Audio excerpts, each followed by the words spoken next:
2 fois par semaine, Julien Chalifour arpente la plage de Tintamarre. Le scientifique est parti à la recherche de quelque chose de bien spécifique. Alors là, on est sur la plage de Baie Blanche et on fait un aller-retour pour chercher des traces de tortues qui seraient montées sur le sable pour pondre. Les traces sont visibles quelques jours après leur passage. Des marques caractéristiques aux tortues marines. Elles permettent de différencier les espèces. Comme elles ne se soulèvent pas, qu'elles se traînent, elles vont laisser une trace dans le sable qui est bien meuble. Et on va voir donc le ventre de la tortue, la carapace qui va laisser une traînée et les pattes de chaque côté qui vont propulser donc l'animal.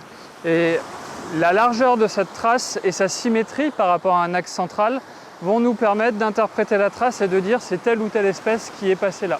Les tortues marines sont présentes toute l'année dans nos eaux. Certaines viennent s'alimenter, d'autres pondre. À Saint-Martin, on a plusieurs populations de tortues imbriquées, tortues vertes, qui sont résidentes, qu'on peut voir là à l'année. Alors ce ne sont pas forcément des adultes, ce sont soit des juvéniles ou des subadultes qui vont bientôt être matures et commencer à se reproduire. Parce que les tortues ont une zone où elles s'alimentent, où elles vivent toute l'année, et une autre où elles vont migrer pour se reproduire.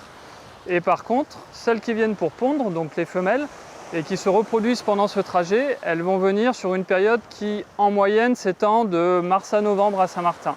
Le gros de l'activité, là où on a le plus de chances de voir des traces de tortues, c'est en général entre juillet et octobre.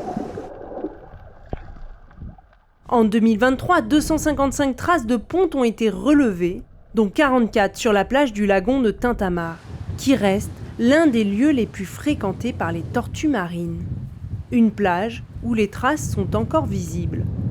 Donc ça, c'est un résidu de l'année dernière. C'est une trace de ponte, un nid, qui est encore visible un an après. Donc on voit qu'il y a des racines de la végétation qui sont apparentes. Il y a donc bien eu creusement de quelque chose. Et puis cette grande cuvette, généralement, c'est la trace caractéristique d'un nid de tortue verte. Elle va creuser une cuvette, faire son nid au fond, reboucher le nid, mais laisser la cuvette quand elle repart. Donc là, cette dépression, elle se maintient un an encore après, puisque la plage n'est pas remobilisée de manière très importante en un an. À Saint-Martin, 14 sites de ponte sont recensés chaque saison.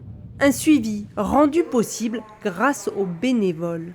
La réserve naturelle de Saint-Martin est à la recherche d'éco-volontaires pour assurer ces suivis. Une première réunion d'information a été organisée en avril dernier. En 2023, une vingtaine de volontaires ont réalisé un total de 402 patrouilles. Plus les éco-volontaires sont nombreux, plus le suivi est efficace.